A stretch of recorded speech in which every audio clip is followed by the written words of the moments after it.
When I lived in Bakersfield with my wife Mary, Westinghouse made an offer to me to go to Houston. The offer was for a position that had 10 times as much responsibility, but not 10 times as much salary.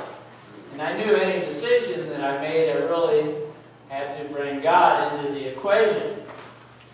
So on a Friday afternoon, I was fasting, and I drove out into the desert to this motel, this hole in the wall, this motel, you might call it Bates Hotel. It was just this row of rooms. So I checked into my room and I laid down on the bed and I fell asleep. And I woke up in the middle of the night and I began to read the Bible. And God seemed to begin to speak to me, and I just began to write.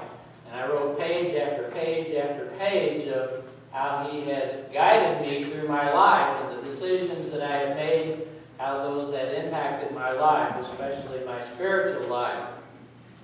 And as He took me through all this, the bottom line was that as a Christian I couldn't lose, because no matter whether I stayed in Bakersfield or I moved to Houston, we were going to be all right.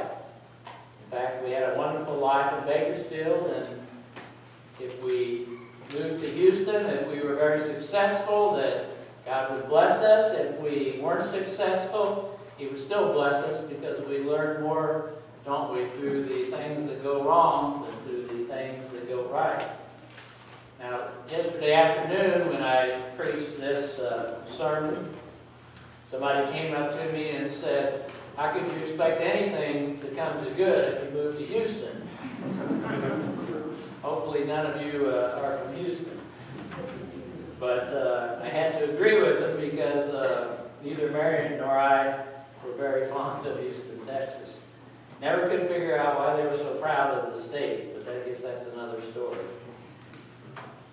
But Jesus speaks to us through His Word. And He spoke to Saul. He said, "You will be told what you are to do." Now with Saul, He made it very clear, but sometimes with us, He's not real clear, is He? Sometimes we have a difficult time discerning His will. But you see, as long as we're in tune with Jesus Christ, we can't live. And it says in our Bible lesson, although His eyes were open, He saw nothing. At times we just can't see what God has in store for us. Especially here in America, because we want things very clear, don't we? We want things in our time, on our way, and we want them right now. But sometimes Jesus keeps me and you in His waiting room. And it says about Saul, for 3 days he was without sight, just as Joseph was for a few moments up here.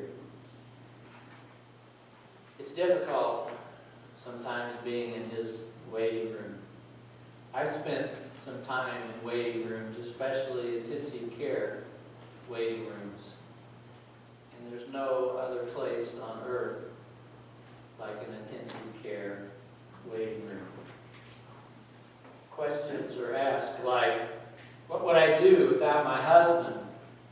Is my child going to live? Normal life is not portrayed there. Usually no one is rude.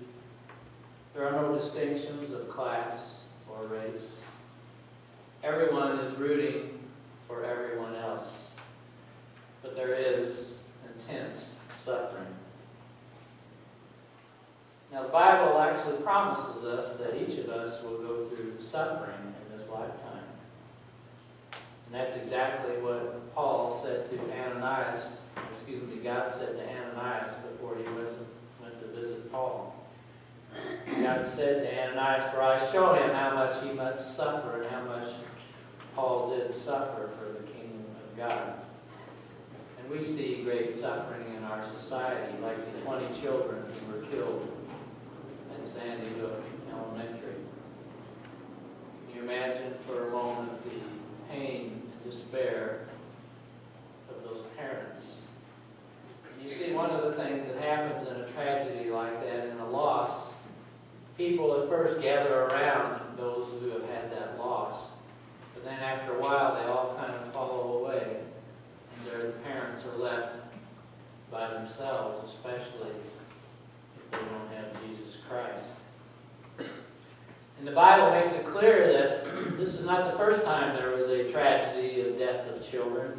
3,500 years ago, when the Hebrews became too numerous and the